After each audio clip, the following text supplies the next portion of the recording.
આજ તો બનાવી ગાર્લિક બ્રેડ। જય શ્રી રામ, હું છું આપની પલ્લુ જરૂરના નવા બ્લોગમાં બધાનું હાર્દિક સ્વાગત છે। તો સવારે જ હેર વોશ કરી નાખ્યા, કારણ કે હેર વોશ કરવાના હતા ને તો સવારે મસ્ત એકદમ નાહી લીધું। તો ગઈશ નાહીને છે ને પછી બપોરની રસોઈ કરવાની હતી ને તો એમાં કોબી બટાકાનું શાક બનાવી નાખવાનું હતું। કોબી બટાટાનું શાક આપણે જો સુધારવા માંડ્યા ને મસ્ત મજાનું સુધારાય છે અત્યારે હાલ। તો પછી ઓફિસે આપણે ભાગી ગયા। ઓફિસેથી આવીને ઘરે આવીને મને બોસને કીધું તું મારે એક ચોકલેટ ખાવી, તો બોસે કીધું તું હું તારા આટલું મોટી ચોકલેટ લાવ્યો છો।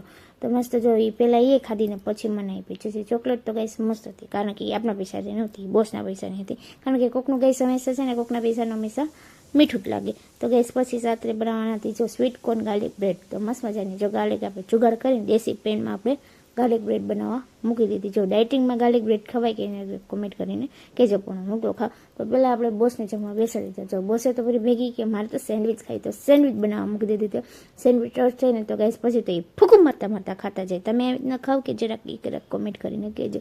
તો સાથે એની પાર્ટી તો જો થપ્પો મારેલો હતો ગાઈસ, નવી ભરી મને એક નવા મેન્યુ લાગશે।